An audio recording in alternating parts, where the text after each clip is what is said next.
এই গাইস আমি চলে এসেছি এখন মেলাতে। তো এটা আমার সেকেন্ড ব্লগ। তো গুড ইভিনিং করতেছে। তো আমাদের এখানে একটা ছোটো করে মেলা বসেছে, সেই কারণে আমি আর ভিডিওটা পুরো কন্টিনিউ করিনি সার্ভিস সেন্টার থেকে। তো তোমরা দেখেছো আগের ভিডিওটা কোথায় শেষ হচ্ছে। তো সন্ধ্যাবেলায় বাড়িতে গিয়ে রেডি হয়ে আবার চলে এসেছিলাম এখানে। তো আমাদের মেনলি এখানে মেলাটা একটা ছোটো করেই হয়, বেশি দোকানপাট নেই। তোমরা দেখতে পাচ্ছ এইদিকে মেন মেলার এন্ট্রিটা, আর এইদিকে তোমার খাবারের দোকানগুলো বসেছে এই পার্কগুলোতে।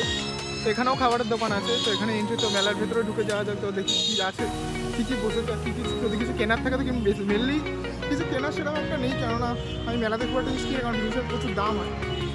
মেনলি বেসিক্যালি মেলাটার ভেতরটা তো ওখানে একটা দোকান ছিল, এদিকে দোকান, এদিকে বেশ তোমার ইয়ের দোকানগুলো বেশ আছে।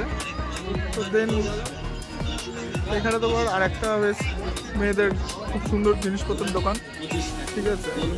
তো দেখি আর কি আছে ওই পাশটা গিয়ে তোমার দেখাবো। এই পাশে মানে দোকানপাট আছে, তোমাদের মেন জায়গাটাই আমি তোমার দেখাচ্ছি আর কি।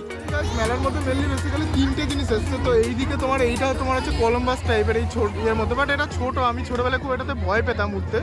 আই থিঙ্ক এটাকে কলম্বাসই বলে যদি খুব ভুল না করি। তো এইটা বাচ্চাদের মতো একটা জিনিস, বাচ্চারা এখানে গাড়িতে চলে। আর এই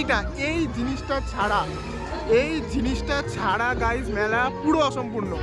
কোনো মেলাতে গিয়ে যদি তোমরা এই জিনিসটাকে না দেখো তাহলে তোমরা কিছুই দেখো নি।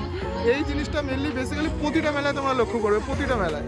তুমি কি বলো ছোটোবেলায় কখনো আমি এত মোটা ছিলাম বলে চলতেই পারি কখনো বেরিয়েছি, কারণ মেলার ভেতর না সেরকম কোনো খাবারের দোকান নেই। তো এই দিকে মেনলি আছে একটা খাবারের দোকান, যেখানে তোমার অনেক রকমের তোমার চিপস এবং স্ন্যাক্স পাওয়া যাচ্ছে। তো এটা ছাড়াও খুব একটা মেলাটা অসম্পূর্ণ। ভেলপুরি না, এটা আই থিঙ্ক ঘুগনি, ঠিক আছে। আর এই দিকে মেনলি তোমার গজা টজা সব রকম বাদাম ফাদাম এগুলো সব। মোমো খেতে ইচ্ছা হয় বা জাফরানির কোনো নিয়ে কিছু, জাফরানি অ্যাকচুয়ালি একটা ভালো ব্র্যান্ড। আমি এই ব্র্যান্ডের অনেক কিছুই খেয়েছি, বিরিয়ানি বলো মোমো বলো, বাট খুব একটা খারাপ না, আমার মধ্যে খারাপ লাগেনি। বা তোমাদের পার্সোনাল চয়েস, তোমরা কি করবে না করবে, এটা মানে প্রমোশন করছে না কোনো দোকানে। নৃত্য অনুষ্ঠানে এসেছি, যেটা মেন আকর্ষণ এই মেলা।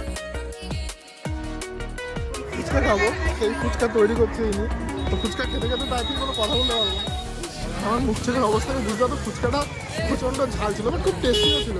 তো দেখি আর নেক্সট কী খাওয়া যায়। মেনলি মেলা থেকে আমি ঘুরতে, কারণ আমি এসেছি খেতে, আমি খেতে খুব ভালোবাসি গাড়ি, সেই কারণের জন্য আমার খেতে খুব ভালো লাগে।